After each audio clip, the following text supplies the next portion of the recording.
Hello and I welcome you all to world affairs. मैं हूं प्रशांत Dhawan. Now यहाँ पे आप अपने सामने आर्टिकल देख पा रहे होगे टाइम्स ऑफ इंडिया का, और यहाँ पर लिखा है कि म्यांमार ने एक मिलिशिया कैंप को बॉम्ब किया है बिल्कुल मिजोरम बॉर्डर के करीब। नाउ एक बार जरा मैप में ये सारी जो लोकेशन है समझ लो, उसके बाद आप जान पाओगे कि म्यांमार ने बिल्कुल इंडिया बॉर्डर के करीब बॉम्बिंग क्यों करी है। यहाँ पे आप देख पाएंगे ये है आपके सामने साउथ एशिया का नक्शा, और ये है हमारा प्यारा भारत, और यहाँ पे आपको मिलेगा म्यांमार, और ये है भारत की state Mizoram. Now Mizoram state को यहाँ पर मैंने आपके लिए थोड़ा सा हाईलाइट कर दिया है, और अब आप देख पाओगे ये जो एक बहुत ही बड़ी बॉर्डर शेयर करती है ना म्यांमार देश के साथ, यहाँ पर म्यांमार के MiG-29 ने रिसेंटली बॉम्बिंग करी बिल्कुल बॉर्डर के काफी करीब। और म्यांमार मिलिट्री का टारगेट था क्या, देखिए ये बात मैं क्रिस्टल क्लियर कर दूं। म्यांमार की आज के समय जो आर्मी है, जिसने तख्ता पलट करके अपने देश में डेमोक्रेसी खत्म कर दी है और अपने सारे नेताओं को जेल कर दिया है, ये लोग इंडिया के अगेंस्ट नहीं है। जो भी बॉम्बिंग के आप आर्टिकल देख रहे हैं, इसमें भारत को टारगेट नहीं किया जा रहा। हो यहाँ पर क्या रहा है कि म्यांमार के अंदर ही कुछ ग्रुप्स हैं जो म्यांमार की आर्मी की आप कह लो अथॉरिटी को अभी भी नहीं मान रहे। इनमें से एक बहुत ही बड़ा ग्रुप है चिन नेशनल फ्रंट। ये आप कह लीजिए कि म्यांमार के नॉर्दर्न एरिया में जो बहुत सारे ट्राइबल ग्रुप्स हैं, उन सबको रिप्रेजेंट करने के लिए बनाया गया है चिन नेशनल फ्रंट। और चिन नेशनल फ्रंट का एक मिलिट्री विंग भी है जिसको ये कहते हैं चिन नेशनल आर्मी। जी हाँ, खुद की इनकी आर्मी भी है। बताया जाता है कि 3000 के आसपास इन लोगों के मलेशिया है, सोल्जर्स हैं, जो भी आप कहना चाहे कह सकते हैं। और म्यांमार की आर्मी लगातार ना एयरफोर्स से बॉम्बिंग करती रहती है चिन नेशनल आर्मी की। इनके कैंप बनते हैं, मान लो जी एक कैंप बन गया यहाँ पर मणिपुर की बॉर्डर के करीब, या फिर यहाँ पे जो बांग्लादेश की बॉर्डर है यहाँ पर, तो लगातार ये लोग बॉम्बिंग करते रहते हैं। एक कैंप जो है ना CNA का, ये बिल्कुल इंडियन बॉर्डर के करीब बन गया था, और यहाँ पर म्यांमार की आर्मी को लगा कि कुछ खतरा हो सकता है म्यांमार की आर्मी को, म्यांमार की सॉवरेनिटी को, तो इसलिए इन्होंने पहले ही प्रिकॉशनरी बॉम्बिंग कर दी यहाँ पर।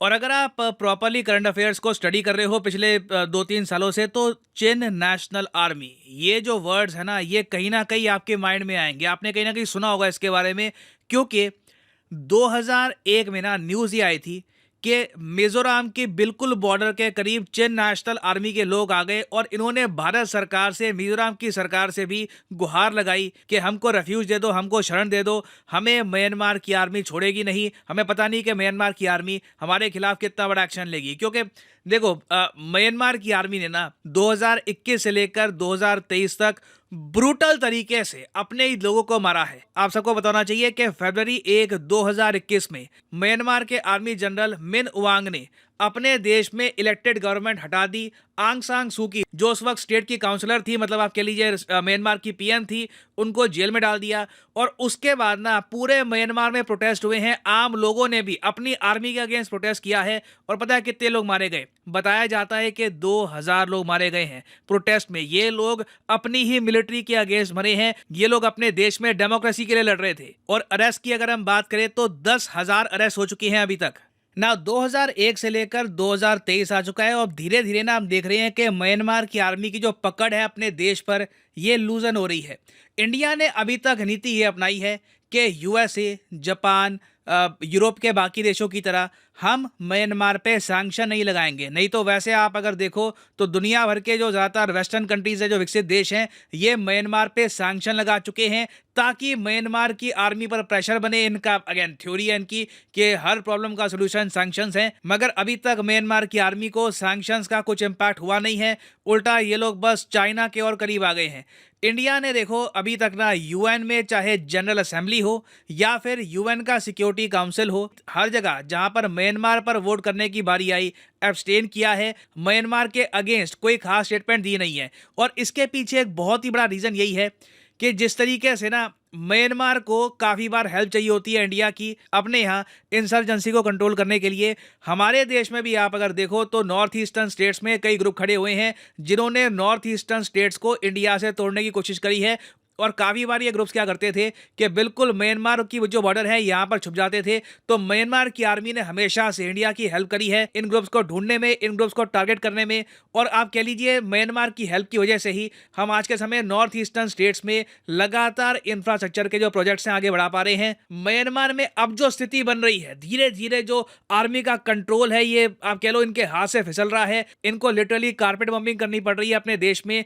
तो इससे देखिए आज नहीं तो कल ना जो म्यांमार आर्मी की कमिटमेंट है भारत की सिक्योरिटी के प्रति, इसमें भी थोड़ा बहुत आप इम्पैक्ट देखोगे। यहां पर भी म्यांमार उस हद तक इंडिया की हेल्प नहीं कर पाएगा जैसे एक टाइम पे करता था। अब अगला क्वेश्चन यहाँ पे आपका आएगा, तो म्यांमार में क्या होने वाला है? क्या गृह युद्ध हो जाएगा? क्या इनकी आर्मी के अगेंस्ट, म्यांमार की आर्मी के अगेंस्ट इनके लोग इतने ज़्यादा यूनाइटेड हो गए हैं कि एक बार को सिविल वॉर हो सकती है? तो मैं कहूँगा कि हाँ, बिल्कुल इसकी पॉसिबिलिटी है। हालांकि ग्लोबल मीडिया को आप अगर देखो, स्पेशली वेस्टर्न मीडिया को, ये लोग तो बार बार कह रहे हैं कि ग्लोबल एक्शन चाहिए, कि जिस तरीके से म्यांमार की आर्मी है ना, वैसे ही म्यांमार में जो बहुत सारे सिविलियन ग्रुप्स बन रहे हैं उनको वेपन्स प्रोवाइड करना स्टार्ट कर दो, उनको हेल्प करनी स्टार्ट कर दो, ताकि ये लोग अपनी आर्मी को हरा पाए म्यांमार में और डेमोक्रेसी स्थापित हो जाए। तो जिस दिशा में म्यांमार आज के समय जा रहा है ना, फ्यूचर में भी आप देखोगे लगातार न्यूज आती रहेगी कि इंडिया की बॉर्डर के करीब म्यांमार की एयरफोर्स ने कभी बॉम्बिंग कर दी है या फिर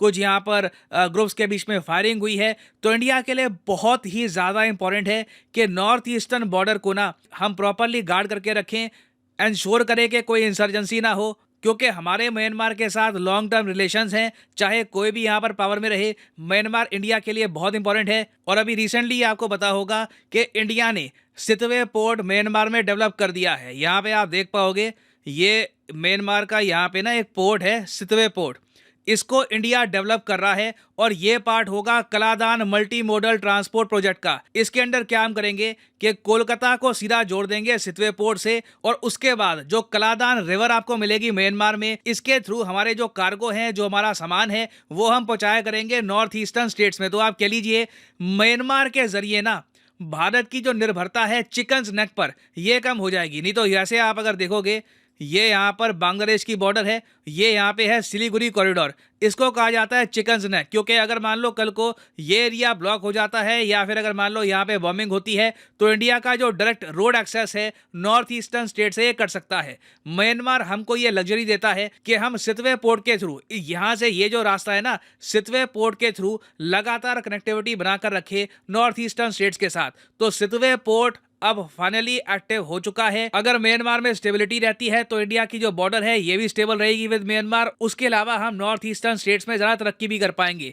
तो उम्मीद मेरी यहाँ पर यही है कि म्यांमार में स्थिति और ना खराब हो, जो भी यहाँ पर इन दी एंड ट्रांसफर ऑफ पावर होना है ये पीसफुल तरीके से हो जाए। इनकी आर्मी को ये सद्बुद्धि मिल जाए कि अपने लोगों पर अत्याचार करने का फायदा नहीं है, वापस डेमोक्रेटिक लीडर्स को पावर थमा देनी चाहिए और इलेक्शन करवाने चाहिए। और ये देखिए अभी एक न्यूज़ एंड ट्रांजिशन है, इस पर लगातार इन द फ्यूचर डेवलपमेंट्स आती रहेगी, उन पर मैं अपडेटेड वीडियोस लाता रहूंगा। और फाइनली यहाँ पर मैं ये भी ऐड कर दूं कि आप किसी भी एग्जाम की तैयारी कर रहे हैं, चाहे SSC, UPSC, bank, any examination, comment section में जाइए, यहाँ पे आपको मिलेगी list. For example let's say आप प्रिपेयर कर रहे हैं फॉर यूपीएससी, क्लिक करिए यूपीएससी के लिंक पर और यहाँ पे आप परचेज कर पाएंगे अनअकैडमी का यूपीएससी कोर्स। सिंपली यहाँ पे आपको क्लिक करना है प्लस पर और यहाँ पे जो भी प्राइसेस लिखे हैं ये पे करने की जरूरत नहीं है। सिंपली यहाँ पे आपको कोड यूज करना है PD10 और अपने आप प्राइसेस गिरना यहाँ पर स्टार्ट हो जाएंगे। You will be able to save a lot of money, so use the code PD10 and start saving money. So इसी नोट के साथ ये है वीडियो का अंत। Thank you for listening and as always God bless you all.